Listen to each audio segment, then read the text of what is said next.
Welcome to the Explainer. Today, we're not just flipping through a text. Oh no, we are cracking open a cold case file. A literal cosmic crime scene investigation pulled straight from the chilling mythological epic, The Architect of the Great Silence. I want you to picture me today, not just as your guide, but maybe as a slightly manic detective. A jester in the dark, piecing together the terrifying movements of our prime suspect, known only as the Obsidian Doctor. We're going to examine the cold, hard evidence to track a truly apocalyptic event. Let's just dive right in. But first, I need you to be completely honest with me. Have you caught the scent of scorched lavender in your neighborhood lately? Seriously, maybe just a faint whiff on the wind when you step outside at night? I'm breaking the fourth wall right out of the gate here because this isn't just some story, it's a warning system. If you smell it, the investigation we're about to unpack is literally already happening in your own backyard. Let's look at the physical evidence left behind by our cosmic suspect. Section 1. Scent of the Void. Our investigation kicks off way up at a high mountain precipice, totally isolated from the safety of the sleeping world below. Now, the source material describes the air at this mountain pass as literally curdling. We're talking an overpowering, cloying scent, scorched lavender and wet iron. The iron brings to mind blood, heavy machinery, something cold and distinctly metallic. And the scorched lavender? It's a gross corruption of something soothing and natural. This jarring olfactory fingerprint marks the exact location where the Obsidian Doctor paused at the precipice of the world. It's the terrifying calling card of his arrival. Section 2. Whispers from the Valley. Down below that precipice, humanity was sleeping in absolute hubris, completely oblivious. But a few woke up, and they saw him. Listen to this panicked testimony we pulled from the records. The eyewitnesses couldn't even process what they were looking at. They described him as a figure of impossible geometry. His form literally defied physics, and his clothing, he's described as a sovereign of the void. The witnesses noted that his obsidian robes didn't just reflect the night, they actively swallowed the moonlight. I mean, imagine looking up at a ridge and seeing a silhouette so impossibly dense that it's consuming the light around it. And the terror wasn't just visual. The second piece of testimony focuses on the terrifying sound emanating from him. As this impossible figure moved, the silk of his void-like vestments didn't rustle like normal fabric. The source specifically notes it was hissing, with the sound of disturbed vipers. Just a constant, venomous warning vibrating right through the cold mountain air. He was a walking embodiment of lethal intent. Section 3. Charting decaying constellations. So, once our suspect was up on the precipice, what exactly was he doing? He reached into those hissing silk folds and drew out a star finder.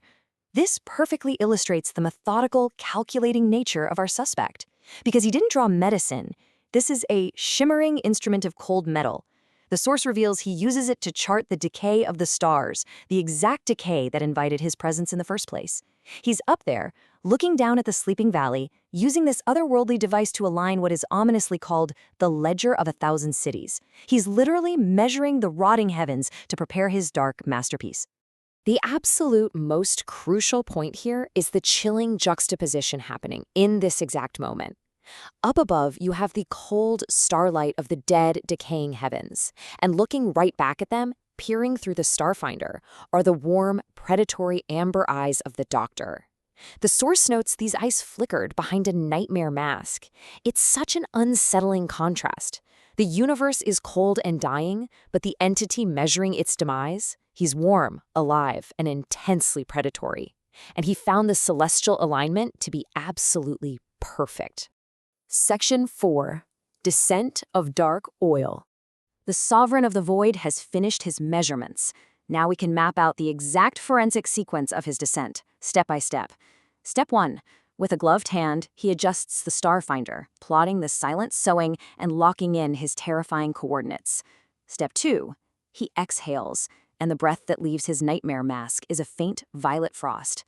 Step 3 is where the physical corruption truly takes hold. As he descends, his shadow falls upon the mountain dew, but the shadow doesn't just block the light. It chemically alters reality. The source states his shadow transforms the dew into dark, viscous oil. This is the chilling physical proof of his passage, a trail of oily residue and violet frost leading straight to humanity's door. Section 5. The final surgery begins. We've tracked his arrival, his measurements, and his descent. But what is the actual motive of the Obsidian Doctor? I want you to try to hear this sound in your own room right now, the hum of 1,000 fly wings. This deafening, spatial sound begins to fill the valley. It's an undeniable sign of rot, of corruption, of something dead or about to die. This auditory cue from the source signals a terrifying escalation. His wicked design has shifted from a mere blueprint into an active, unfolding spiritual force. The surgery has officially begun. And that brings us to the horrific psychological profile of our suspect, the architect of the Great Silence. Let's break down his motives clearly. First, he does not come to offer mercy. Second, he is plotting a final surgery. And third, his ultimate goal is to break the fever of the old world once and for all. He views humanity, or perhaps the entirety of the old world itself, as a sickness, a fever that desperately needs to be broken, and he is the absolute merciless cure. Section 6. The Escapable Cosmic Fever. This brings us to the overarching mythological lesson of this dark case study. I want to read this to you exactly as it appears in the source material, because it cements the absolute inescapable nature of the doctor's design.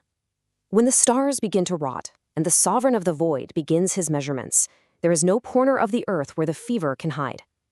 It is a haunting reality. Once the ledger of 1,000 cities is aligned, once that violet frost is exhaled, the surgery is inevitable. The silence will fall. Which leaves us with this final, provocative thought on our evidence board. We've closed the file on the parable. We've tracked his impossible geometry, the smell of wet iron, the deafening hum of the flies. But I have to ask you, step outside tonight, look up at the night sky. Are the stars above your city beginning to decay? Because if they are, you really have to wonder exactly what mountain precipice the obsidian doctor is standing on right now, starfinder in hand, preparing to break the fever. Thank you for joining me for this explainer. Keep your eyes on the constellations.